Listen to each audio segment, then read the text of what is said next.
I want to start by thanking Suzanne Garon and the Scientific Committee for putting on the agenda what for me is a really critical question, the juncture we're at, the question we need to face. I think it's a superb title. How are we going to build a global movement that is sustainable? I think these are really two big issues. One is, are we a movement? If so, where are we now? But we also have really critical challenges facing us. And I think it's about how we address them and what we want to do next. I'm coming here today with probably frustratingly a lot more questions than I have answers for. Because as I prepared the presentation, I realized I wasn't sure myself about what those answers needed to be. And as I grappled, I said, it's okay to be uncertain. It's probably appropriate that we're at that stage where it all feels messy and we could go in lots of directions. So what I would like to use today's session to do is to pose some of those questions, give you some of my thoughts about what some of those options might be, but to encourage you to give your own views when it comes to the questions and answer session, and by all means pose questions. But I'm also putting a sort of health warning. I'm looking at this very much from the perspective of a national programme which on the face of it looks to be growing very successfully. Well over half our municipalities, our local authorities, have very strong age-friendly city or county programmes. They're always headed up by the chief executive of the local authority. They always have the most senior members of the health service, the police, the private sector, the academics, the NGOs, the service providers. They always have an older person's council created from widespread consultations, their voice at the table shaping what has to be done. They're focused on achieving outcomes and collaborative planning. So why am I concerned? I'm concerned because I have a sense of urgency that the challenges that we're facing are very significant. We in Ireland can't address them on our own, and we need a global response to them. And that's what I want to concentrate on today. So the first question I'm putting to you is, do we have a movement? And what is a movement? So I go back. I'm a veteran of the women's movement. I suspect many of you here are. There was something about the 60s where the forces, the global forces, gave rise to what were extraordinary movements. We had the civil rights movement. We had the black liberation movement. We had the women's liberation movement. We had the disability movement formed by veterans returning from Vietnam who insisted on setting the charity model aside and grasping their own futures. We had the gay liberation movement. All of those have proven to be successful and transformative. We've also had other types of movement, issues-based movement, like the environmental movement, the fair trade movement. So the question is, do we have an age-friendly cities movement? And I want to ponder a little bit before answering that question, because I think there are features that actually go to make a movement and distinguish it from causes or fly-by-night temporary successes. First of all, they involve a sizable grouping of society adversely affected by discriminations, legal barriers to their full participation, attitudinal, social, economic barriers. There are early thought leaders, the outliers, who begin to challenge that norm, who begin to develop concepts of what a better world might look like. They're always resisted. They're always positioned as the extremists, quite often by the people directly affected themselves. But gradually, somehow, they evolve their own leaders, those thought leaders who capture our imaginations, who resonate with us emotionally, and begin to get us to begin to think there is a better alternative. And as they go through that early stage of wider adoption, they bring with them the institutions, the laws, the organizations that affect our lives.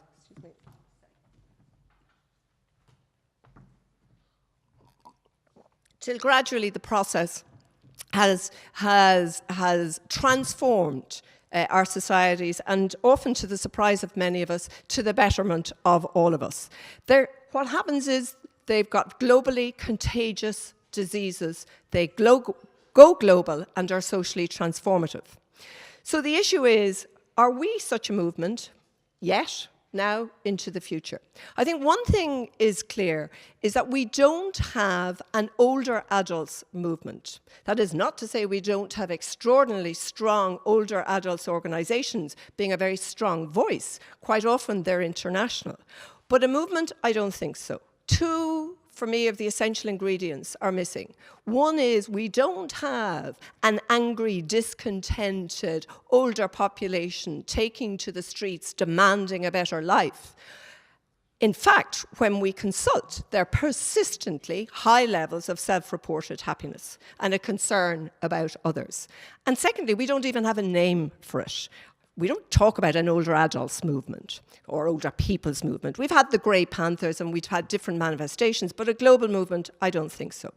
But I think also that's part of the reason it in some way explains what happens when the age-friendly cities guidelines just took off. And I'm going to argue that where we are at now in terms of the stages of a movement is very important for us. So movements, like any form of innovation, go through transformative stages. The early innovators, the Alex Kalachis and Louises of the world, were able to connect with 33 cities across the world, come together, produce a guidelines. But I suspect not even Alex himself was ready or prepared for the way the thing just took off. We in Ireland were just set up in 2007, and we, like many others, saw those guidelines, seized them as being the opportunity to become a focal point, a call to action that was otherwise missing. It created a framework, an integrating framework for looking at all the aspects that affects people's well-being. And it gave us a tool to take those ideas into action. So then the cities began to emerge. We began to get a global network. National programs began to emerge. And 2 years ago, we met for the first time. We came face to face with these people in this movement. And we began to think, this is okay. We're good. We're good for a future. We began to build the relationships. And we're now back here 2 years later. But I think we're at a tipping point, and we could go either way. The challenges ahead of us, I think, could derail us. But in some ways, it's up to us ourselves to take responsibility for ensuring that a tipping point takes us from where I think we are now in the early majority phase, in the early adopters phase, into the early majority phase, and so that we can manage it through to success. So what are those challenges I keep referring to? I see 6 of them that are really critically strategic. We need critical mass. John's map yesterday showed that while there has been very rapid growth in the movement, over 145 cities, 9 national programs, there are huge areas of the map unpopulated. And yet, in Dublin, we brought 6 of the African countries together, ready to form a Pan-African regional movement. And we need, in some ways, to be asking why that hasn't happened. In Cameroon earlier this year, there was a very successful conference of West African and mainly Francophone countries that showed the potential for what's needed. So I think we ourselves, as those cities and national programs, have a role to play. The WHO can reach out to governments, provide legitimacy, provide encouragement. But we, the cities and national programs, have a contribution to make in terms of sharing our resources, sharing our learning, and twinning with them. We certainly need to be able to strengthen the evidence base about what we're doing. I am asked 2 very uncomfortable questions, and I don't have the answer to them. And I am being asked them more and more regularly. What does an age-friendly city or town or local authority look like? Will I know it when I've entered it? And secondly, what's been the impact on the quality of life for older adults? Now, I don't think we have much time left before we're going to have to be able to provide the answers to those important questions. And we can't do that on our own. We've started to in Ireland. We've developed what we call an outcomes-based approach, which we think reflects the language of the people we've been listening to. We're building indicators around it, and we're beginning to start collecting the evidence. But actually, we need to be able to collect the evidence from across the world, pool it, learn from it, and bring it to those who would challenge our future. We need ourselves to get better and quicker at learning from what works in other countries. We need to be setting up communities of practice that address our most complex, intractable issues, whether it's transport, whether it's multi-stakeholder engagement. We need to have those communities of practice. We need an e-zine that keeps us completely up to date. And we need to be sharing our resources. We don't have the time to keep reinventing the wheel in our own areas. The next thing we need to do, and the one we focused on usefully yesterday, is this issue of multi-stakeholder engagement. We've done it at one level. They are all around the table at each of our municipalities and at national level, led by the Prime Minister's office. But I am also clear that you do not sustain multi-stakeholder engagement unless you bring them to the table to solve questions that are relevant to themselves. So no one of those outcomes that we look at can be solved by any one part of the silo. So we're clear that you bring people together to look at how to enable people to feel and be safer in their own communities. That is a lot of stakeholders. Healthier and longer lives. That's a lot of stakeholders, and I'm happy to talk about some of the ways in which we've addressed that. So the next one then is we need to become relevant. There are a lot of competing agendas out there, and it's not just smart cities, healthy cities, green cities. It's those who are looking at the resources that we have been able to command and the time and concentration we're able to command, who want it for themselves. And we need to be relevant to the business community. We need to build alliances with the Global Coalition on Aging, with the international organizations like Alzheimer's, with the OECD and organizations like that, because we need to show our relevance to issues like public sector reform, devolving and strengthening local government, strengthening the role of the citizen at the table in terms of shaping their communities. And lastly, I think we need to build strong governance and infrastructure that will take us forward.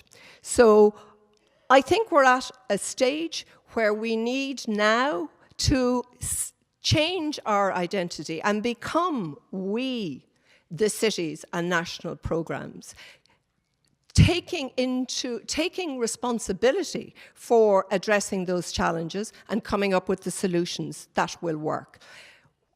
Being able to exploit to its fullest the legitimacy and profile and reach and expertise that the WHO bring us, but equally maturely accepting the fact that there are resource and political constraints on the WHO.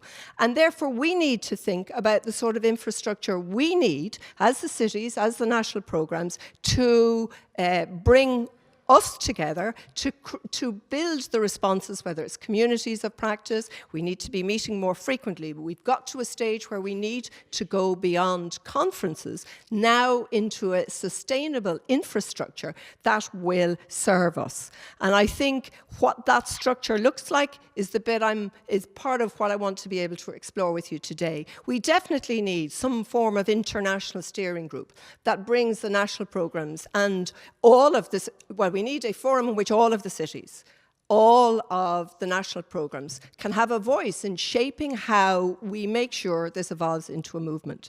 But we also need to be realistic. There needs to be a smaller executive group that can make decisions, respond faster. We need to create a network of networks with all of those for whom we have common cause. Now, none of that is easy. I'm not saying I have the solution in my head as to what that would look like. The truth is I don't. But I would love us today to have a conversation that talks about what that might look like.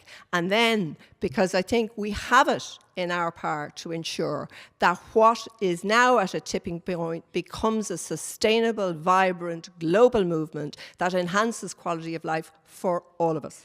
Thank you.